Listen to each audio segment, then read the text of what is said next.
방탄소년단이라는 K-팝을 부르는 그룹이 있습니다.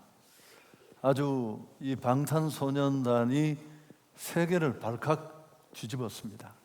미국의 음악 차트인 빌보드 차트의 1위를 차지하고, 또 이들의 이 음악을 찍은 뮤직 비디오는 거의 한 편당 1억 뷰를 기록했습니다.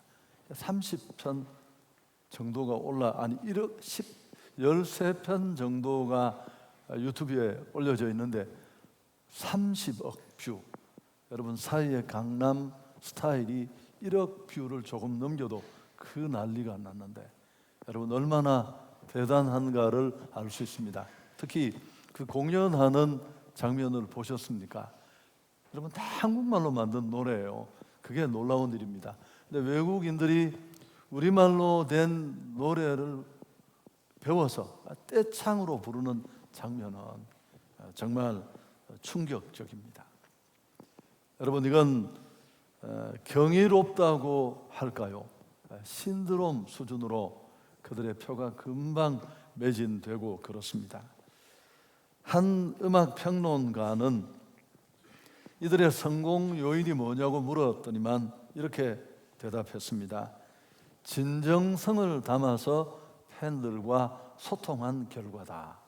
SNS나 여러 가지 과거에 익숙하지 않은 매체들을 통해 진정성을 담은 그들의 음악이 먹혔다는 겁니다. 물론 여러분, 그 전에 무슨 여러 가지 처음부터 외국 작곡가들과 함께 협업을 해서 곡을 만든다든지 애초부터 세계 시장을 겨냥한 마케팅 또 방식이라는 걸출한 프로듀싱 전문가, 이런 것들은 다 우리가 알고 있는 것들이고요. 그러면서 한마디를 덧붙였습니다. 아무리 소통을 잘해도 실력이 없었다면 방탄소년단에 오늘은 없었을 것이다. 기자가 물었어요. 이 인기가 이렇게 쭉 계속될 것 같으냐라고 물었더니만 잠깐 스쳐 지나가는 것은 아닌 것 같다. 왜냐하면 어쩌다가 된 일이 아니에요. 잘 준비되고 실력을 갖추어서 온 세계가 그걸 인정해서 오늘 이 자리에 왔으니까요. 여러분, 모든 성공에는 까닭이 있습니다. 어쩌다가 우연히 그렇게 된 일은 잘 없습니다. 혹 그런 자리에서도 금방 내려와야 하니까요. 오늘 우리가 읽은 이 성경 말씀에 보면 다윗이 소개되고 있는데, 다윗은 갈수록 점점 강한 자가 됩니다. 이세 8번째 아들로 그냥 목동이었습니다. 아무도 그를 주목하지 않았는데 어느 날 그는 광야에서, 황무지에서 600명 쫓겨난 자, 버림받은 자들, 그들을 이끄는 무리의 지도자로 급부상합니다. 그러다가 마침내 헤브론이라는 곳에서, 비록 한 지파입니다마는 유다 지파의 왕이 되어서 7년 6개월을 보냈습니다. 그리고 이제 하나님의 시간이 되어서 마침내 그는 이스라엘 전체의 왕으로 우뚝 세워집니다. 여러분, 그것도 시시한 왕이 아니에요. 주변의 모든 나라들이 복속되고 조공을 아끼지 않는, 그야말로 승승장구하는 그런 왕이 되었습니다. 다윗이 이처럼 점점 강자가 되는 이유가 무엇일까요? 당연히 이유가 있겠죠. 자, 오늘 10절 말씀에 소개되고 있습니다. 만군의 하나님 여호와께서 함께 계시니 다윗이 점점 강성하여 가니라. 하나님이 함께 하셨습니다. 여러분, 아무리 약해도, 학벌도 스펙도 너무 초라하고 사람들이 봤을 때 저게 뭘 하겠나 싶은 변변찮은 존재일 수도 있습니다. 괜찮아요. 여러분, 하나님이 만일 우리와 함께 하신다면 다윗이 만들어낸 이 변화 우리도 충분히 만들 수 있습니다. 신앙인 최고의 자원은 이런 표현이 좀 이상할 수도 있지만 하나님이십니다. 궁금하지 않으세요? 도대체 다윗이 어떤 모습으로 살았기에 하나님은 그와 함께 하시고 그를 좋아하셨을까? 여러분, 답을 미리 말씀드린다면 믿음입니다. 믿음. 하나님은 믿음을 보세요. 너 목사야? 너 권사구나. 뭐 그런 직분이 아니라 우리가 사람들 앞에서는 너스레도 떨고 뭐 거품도 있고 그렇지만 하나님은 정확하게 우리를 알고 계세요. 제가 이번에도 총회에 참석해서 많은 동기들, 지인들을 만나면서 하나님은 너무 정확하세요. 우리의 믿음을 딱 아시고 그 믿음의 크기만한 옷도 입히시고 복을 받게 하시고 살게 하시더라고요. 잠깐은 헷갈릴 수 있었는데, 그래서 오늘 이 시간 한번 말씀 앞에서 하나님은 다윗의 어떤 면을 좋아하셨을까, 그리고 그 믿음은 어떤 모습으로 삶 속에 드러나고 있는지를 한번 눈여겨보시면 좋겠습니다. 첫 번째, 왕이 된, 통일 이스라엘의 왕이 된 다윗이 첫 번째로 한 일은 수도를 옮기는 일이었습니다. 지금까지 유다 지파의 왕으로 있을 때 헤브론이라는 곳이 수도였는데요, 이제 이번에 옮긴 곳은 그 유명한 예루살렘으로 옮기게 됩니다. 통일 국가를 이루었습니다. 유다 하나 11조각이 나누어져서 마치 대한민국처럼 남북으로 나누어서 경쟁하고 있었습니다. 분단이 주는 민족의 상처와 아픔을 치유하려면 새로운 수도가 필요했을 겁니다. 대한민국이 통일된다면 지금의 서울이나 평양과는 또 다른 곳에 통일 한국의 수도가 만들어져야 하는 것과 같은 이치라고 말할 수 있습니다. 수도를 예루살렘으로 옮긴 이 일은 아주 다윗의 정치 기술, 신기에 가까운 정치 기술이다, 이렇게 보는 학자들도 있습니다. 적절하지 않은 표현인데요, 왜 그런 말을 하느냐 하면 이 예루살렘은 뒤에 설명하겠습니다마는 천연의 요새입니다. 높은 곳에 험악한 산지형 꼭대기에 잘 마련되어 있는 그런 철옹성 같았습니다. 또 베냐민 지파에 소속된 땅인데 원래 분배가 됐습니다. 가나안에 들어가서 땅 분배를 할 때, 근데 베냐민이 이 땅을 복속하지를 못했어요. 휘둘리고 현지 주민들한테. 근데 이제 이 땅을 정복해서 수도를 삼았으니까 여러분, 아주 교묘하게 이게 중립 지역입니다. 베냐민도 또 다윗의 왕을 만들어낸 유다 지파도 실효적인 소유권이나 기득권을 주장할 수 없는 아주 중립지라는 것, 너무너무 중요합니다. 어느 지파도 소외감을 느낄 수 없는 그런 지역이라는 것. 또 한 가지는 충분하게 수원을 확보하는데도 문제가 되지 않았습니다. 예루살렘 동쪽 기드론 골짜기라는 곳에 기혼 샘이 흐르고 있어서 거기서 얼마든지 물을 끌어올 수 있었기 때문에 수도로서는 최적지였습니다. 문제가 있다면 이 땅에서 여부수 족속을 몰아내야만 했습니다. 여호수아 이후에 300년 동안 이스라엘은 가나안을 완전히 지배하지 못했는데요, 여부수가 바로 대표적입니다. 그런데 오늘 이제 다윗이 이 땅을 복속해서 빼앗아서 수도로 삼게 된 겁니다. 어떤 전략을 세웠느냐 하면, 조금만 말씀을 드리면, 시온산 꼭대기에 세워진 예루살렘, 삼면이 깊은 계곡으로 둘러싸인 천혜의 요새입니다. 쉽게 들어갈 수 없는 곳이에요. 그래서 베냐민 지파가 지금까지 그렇게 전전긍긍하며 방치해 둘 수밖에 없었던 이유도 여기에 있었습니다. 다윗이 어떻게 이 성을 빼앗았느냐 하면 수구 침투 작전이었습니다. 여러분, 천혜의 요새이지만 문제가 있었어요. 물을 끌어오는 일이 쉽지 않았습니다. 멀리 기온샘에서 평상시에는 길어 오면 되지만 전시에 성을 둘러싸면 물을 끌어올 수가 없잖아요. 가져올 수가 없잖아요. 그래서 물을 이렇게 2m 간격의 수로에 500m 넘는 물길을 지하에 만들어서 수직으로 13m 갱도를 올려서 예루살렘 성 한가운데서 물을 항상 쓸 수 있도록 비밀리에 이걸 만들어 두었습니다. 다윗이 어떻게 알았는지 이 수직 갱도를 알고 여기에 요압과 군대를 들여보내서 한꺼번에 이 성을 함락한 것입니다. 별로 감동을 못 받으시는 것 같은데 어쨌든 그렇게 됐습니다.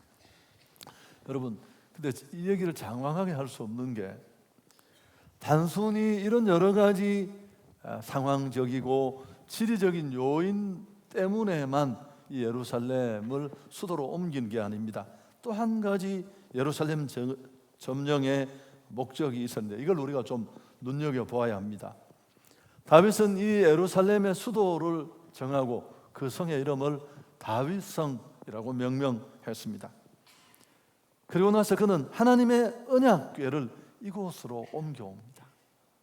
어떤 의도 때문이냐 하면 이곳을 단순히 한 국가의 수도일 뿐만 아니라 하나님을 섬기는 항구적인 신앙 중심지로 만들고 싶어 했습니다. 그래서 성체 가운데 하나인 밀로라는 이 성체를 중심으로 성을 쌓고 중앙 성소의 기초를 마련했습니다. 여러분, 오베데돔의 집에 큰 축복을 주면서 빼앗겼다가 머물고 있는 이 하나님의 임재의 상징인 언약궤를 가져옵니다. 그 다음 장에 보면 설교 많이 들었잖아요.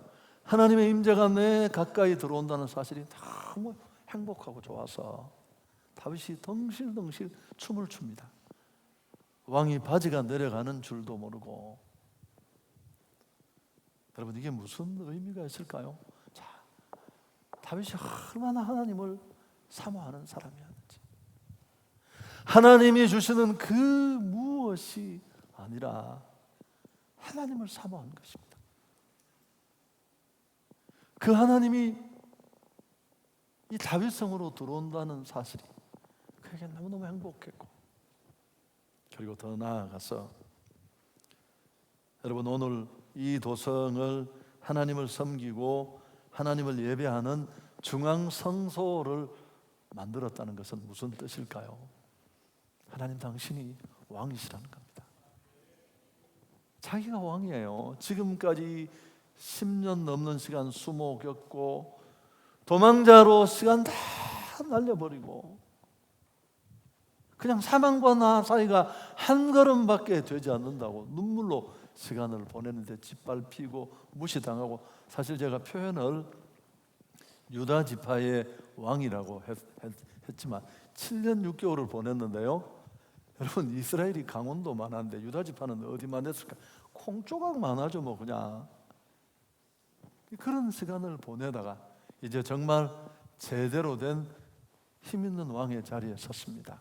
여러분 같으면 어떠시겠어요? 폼 잡고 한번 왕 해보고 싶지 않겠습니까? 근데 그는 하나님 당신이 왕이십니다.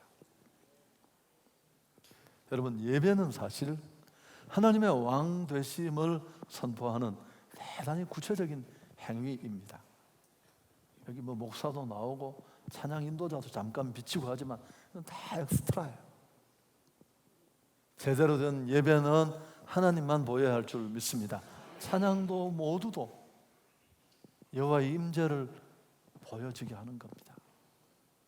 우리는 그분을 향해 가장 소중한 가치 다 담아서 찬양, 예물, 기도 드리는 겁니다. 거긴 우리 신앙이 고스란히 나타나고요. 제가 늘 그렇게 비유했잖아요. 어떤 집에서 가정에 예배를 드린다는 건 무슨 뜻입니까? 하나님이 우리 집의 왕이시라는 선언입니다. 아버지가 맨날 월급 받아와서 얼마 되지도 않는데 엄마한테 팍 던지면서 받아! 그러면 엄마는 또 쇼를 하고 고맙습니다 하고, 그러니까 뭐 용돈도 또 1,000원씩 받고, 그러면 아이들은 그때마다 아빠가 우리 집의 왕이구나, 아빠가 대단한데 우리를 먹여 살리는구나, 그런 생각을 하고 살았는데 예배 드릴 때 보니까 아빠 엄마가 방석 위에 딱 꿇어앉아서 달달달 떨면서 눈물로 기도하고 이런 걸 보면서 뭘 알게 돼요? 하나님이 정말 보이지는 않으시지만 우리 집의 왕이시구나. 그래서 여러분, 벌써 성경을 펴고 찬송가 한 장만 불러도 그 하나님의 임재가 우리 가정이라는 공간을 그 시간이 얼마이든 간에 지배하는 것, 해보신 분은 다 느낍니다. 여러분, 이런 다윗을 하나님이 싫어할 이유가 어디 있습니까? 하나님이 주신 것이 아니라 얼마든지 폼내고 그럴 수 있는 자리에 하나님을 찾고 그 여호와를 사모하는 마음, 다윗이 축복의 사람이 될 수 있었던 신앙의 자리한 첫 번째 요인입니다. 또 한 가지가 있는데요, 여러분 12절도 충격적입니다. 사실은 다윗이 이렇게 고백합니다. 12절 보십시오. 여호와께서 자기를 세우사 이스라엘 왕으로 삼으신 것과 그의 백성 이스라엘을 위하여 그 나라를 높이신 것을 알았더라. 제일 중요한 단어를 저보고 찾으라면 알았다라는 단어예요. 여러분, 이걸 깨달음인데, 우리가 보통 은혜 받았다고 하면 깨닫는 거예요. 막 은혜가 금철 나왔는데 등에서 땀이 막 났다, 빨리 닦으십시오. 그건 아직까지는 은혜가 아니에요. 다윗이 뭐라고 말합니까? 자신이 이스라엘 왕 된 것은 하나님이 세우신 것이다. 자신이 잘나고 자기 위하여 군대가 힘이 있고 전술이 뛰어나서가 아니라 하나님이 그렇게 하시고 되게 하셨다고 고백합니다. 하나님이 자신을 목동이든 별 볼 일 없는 나를 이렇게 높이 세우신 것은 그것도 나를 위해서가 아니고 하나님께서 이스라엘 백성을 사랑하셨기 때문이다, 그렇게 인정합니다.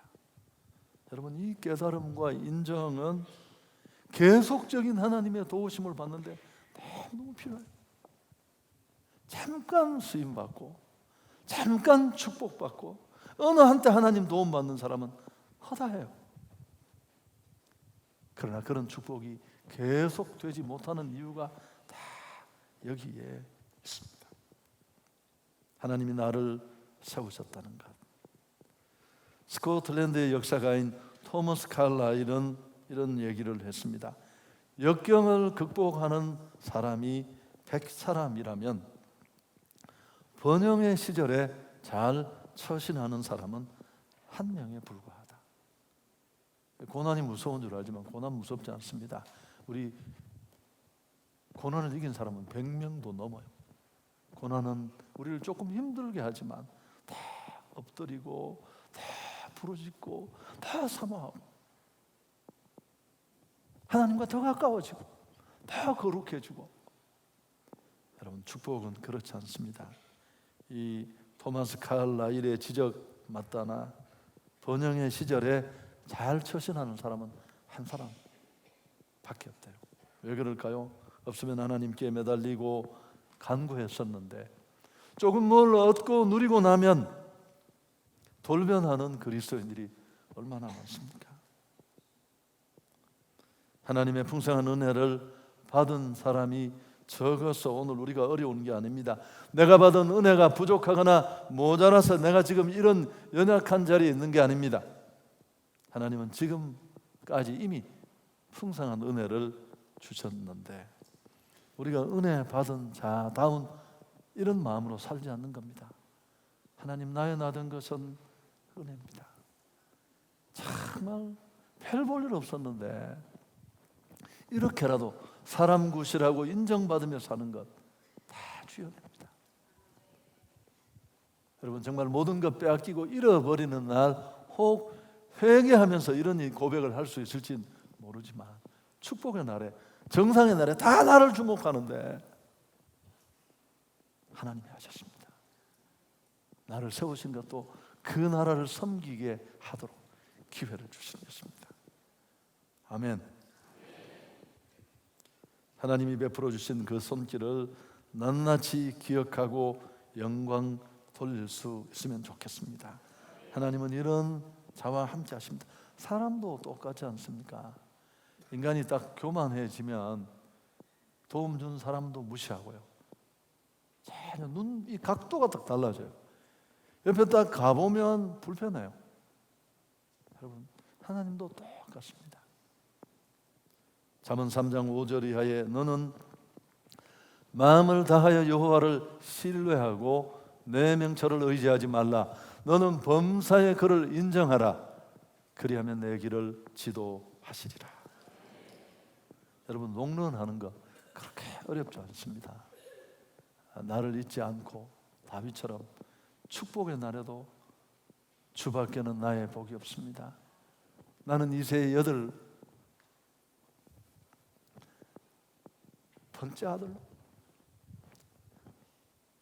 내 아버지도 나를 별로 될성부른 떡잎으로 보아주지 않은 정말 미물에 불과했는데 하나님이 나를 이렇게 하셨습니다. 여러분, 이 마음을 우리가 놓치지 않는다면 어떻게 우리가 무너질 수 있겠습니까? 할렐루야. 다윗은 허물이 많았습니다. 우리아의 아내 밧세바를 범한 그 치명적인 죄 외에도, 여러분 오늘 이 5장 13절 이하에도 이런 내용들을 자세히 다 소개하고 있어요. 하나님의 율법의 말씀을 어기고 취한 수없이 많은 처첩들의 이름이 거기 소개되고 있지 않습니까? 여러분, 이건 후에 다윗에게 말할 수 없는 고통과 수치를 안겨주었고, 솔로몬 때는 결국 우상 숭배가 난무하고 우환과 질고가 끊이지 않는 그런 결과를 초래했습니다. 또 한 가지, 우리가 읽은 단락을 뛰어넘어서 보면 다윗의 신앙과 믿음을 우리가 짐작할 수 있는 그런 내용이 있습니다. 다윗이 유다 지파의 작은 왕으로 있을 때는 블레셋이 건드리지 않았습니다. 여러분, 블레셋은 늘 이스라엘을 괴롭히는 큰 나라예요. 그런데 이제 다윗이 통일 이스라엘의 왕이 되었다는 소식을 듣자 말자 더 커지기 전에 잡아야 되겠다 일어납니다. 과거에는 그냥 살아있으면 사울과 계속 견제를 하기 때문에 오히려 블레셋은 좋은 일입니다. 여러분, 대한민국도 그렇잖아요. 열강들이 머리를 여기 맞대고 무슨 대한민국을 꽤 애정을 가지고 사랑하는 줄 아는데 아니에요. 여러분, 다 자국에 이해가 있어서 솔직하게 말하면 그들은 우리가 하나 되는 걸 싫어해요. 만만찮다니까. 우리가 또 지역은 작아도 우리가 또 성질들이 만만찮잖아요. 다 알고 다 맡고 있는 거예요, 사실은. 마찬가지였습니다. 자, 17절을 우리 함께 한번 읽으면 좋겠습니다. 이스라엘이 다윗에게 기름을 부어 이스라엘 왕으로 삼았다 함을 블레셋 사람들이 듣고 블레셋 사람들이 다윗을 찾으러 다 올라오매 다윗이 듣고 요새로 나아가니라. 이렇게 이제 블레셋과 일전을 불사하게 됐는데, 여러분, 이 전쟁은 너무 중요해요. 다윗이나 이스라엘에게 있어서 그렇습니다. 지금까지 외세에 종속되고 휘둘렸습니다. 또 자기들끼리도 나누어져 있었어. 이제 겨우 한 나라가 통일 국가를 이루었는데 다시 이스라엘 민족의 자주권을 되찾느냐 그렇지 못하느냐, 다윗의 리더십이 어느 정도인가를 가늠하는 여러 면에서 굉장히 그런 시험적인 성격을 가진 전투였습니다. 그런데 다윗은 하나님을 철저하게 의지함으로 두 번에 걸친 이 전쟁을 승리로 이끕니다.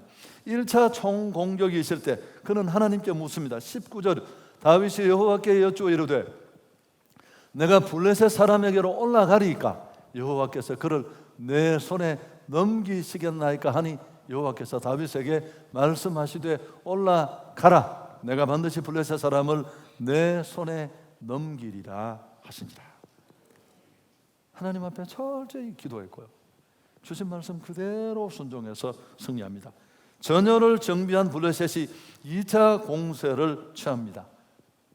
다윗은 한번 승리에 편성해서 그냥 가는 게 아니고 또 하나님께 묻습니다. 23절, 다윗이 여호와께 여쭈니 이르시되 올라가지 말고 그들 뒤로 돌아서 뽕나무 숲을 맞은편에서 그들을 기습하라.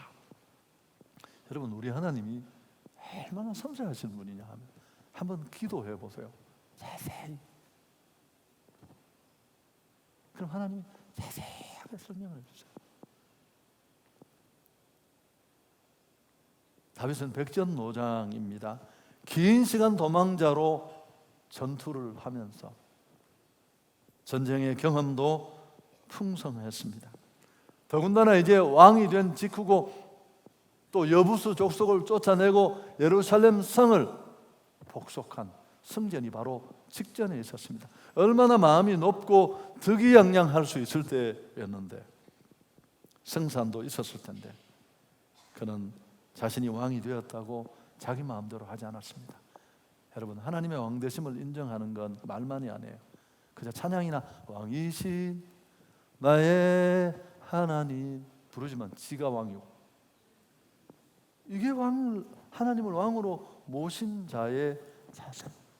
승리가 바로 직전에 있었지만 또 하나님 앞에 엎드려서 하나님, 나는 길도 모르고 좋은 것도 모릅니다. 여러분, 우리가 살면서 하루하루 얼마나 수없이 많은 선택을 하고 결정을 내리고, 마치 미래를 아는 것처럼 우리가 내린 그 선택과 결정이 얼마나 큰 폭풍 같은 파고로 내 삶을 덮치고 엉망을 만들고, 과연 우리가 그렇게 무엇이든지 결정 내릴 만한 해안과 지각이 나에게 있는지 한번 돌아보십시오. 우리가 만약 오늘 다윗과 같은 이런 마음으로 하나님 앞에 선다면 새롭게 될 줄 믿습니다. 아무리 어려워도, 아무리 심각한 문제라도 하나님 앞에 가면 해결책이 있습니다. 나는 100km, 120km 못 달리잖아요. 사람이 어떻게 그렇게 빨리 달릴 수 있겠습니까? 그러나 승용차는 100km 달리는 건 아무것도 아니죠. 더 빠른 것도 얼마나 많은데. 우리 인생사의 복잡한 문제들이 그치지를 않습니다. 호시탐탐 기회를 노리던 블레셋이 이제 왕이 되자 바로 쳐들어오잖아요. 이런 일이 많은데, 어렵고 힘들지만 쉽게 풀 수 있는 그리스도인다운 방법만 우리가 알면 우리는 얼마든지 뛰어넘을 수 있습니다. 누군가가 복잡하게 얽힌 노건 뭉치를 알렉산더 대왕에게 주면서 풀어보라고 했다고 합니다. 알렉산더는 이 노건을 받아서 잠깐 생각하더니만 갑자기 단검을 꺼내서 이 노건을 잘라버렸습니다. 그리고 한 유명한 말 여러분 아시죠? 나는 이렇게 노건을 푼다.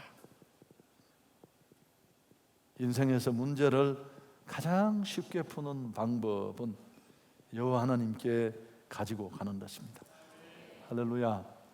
여러분, 혹시 아이들 때문에 너무 고민되면 우선 나의 지난 날을 생각하십시오. 그리고 그 문제, 그 아이조차도 내 아이가 아니니까, 또 여러분의 어떤 고민도 하나님이 해결하실 수 없는 문제는 아무것도 없습니다. 기도하고 순종했습니다. 어떤 일이 일어났을까요? 24절을 보십시오. 뽕나무 꼭대기에서 걸음 걷는 소리가 들렸거든 곧 공격하라. 그때 여호와가 너보다 앞서 나아가서 블레셋 군대를 치리라. 그래서 자세한 작전 지시를 듣고, 두 번째는 바로 공격하지 않잖아요. 그런데 그가 마음 먹고 일어났을 때 뽕나무 꼭대기에서 걸음 걷는 소리가 들렸다고 했습니다. 무슨 소리일까요? 하늘 군대가 행진하는 소리였습니다. 다윗의 군대가 일어나기 전에 이미 하늘 군대가 앞서 움직이고 있는 모습을 성경이 우리에게 보여주고 있습니다. 다윗의 군대는 앞서가는 천군의 진군을 따라 게바에서 게셀까지, 여러분, 블레셋은 절대 이 작은 나라가 상대할 수 있는 그런 호락호락한 적이 아니에요. 마침내 승리하게 된 것입니다. 아멘. 그래서 자, 정리를 해보겠습니다. 여러분, 인생의 성패의 갈림길은 얼마나 기회를 잘 만나고 주변에 나를 도울 수 있는 유력자가 있느냐, 뭐 이런 것들도 도움이 될 수 있겠지만, 결정적인 것은 하나님이 나와 함께 하시느냐 하지 않느냐, 하나님의 도움입니다. 하나님의 응답을 받고 사는 축복을 누릴 수 있기를 바랍니다. 그 다윗처럼 정말 모든 것이 없어도 하나님이 나와 함께 하시면 우리는 얼마든지 이런 간증을 날마다 만들어낼 수 있습니다. 우리 주변에 많잖아요. 그래서 이런 축복과 누림의 주인공이 되려면 뭘 점검해야 한다고 했죠? 자기 믿음을 점검해야 돼요.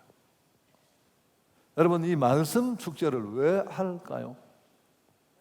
말씀 축제는 내 모습을 보려고 하는 겁니다. 깨닫게 하려고.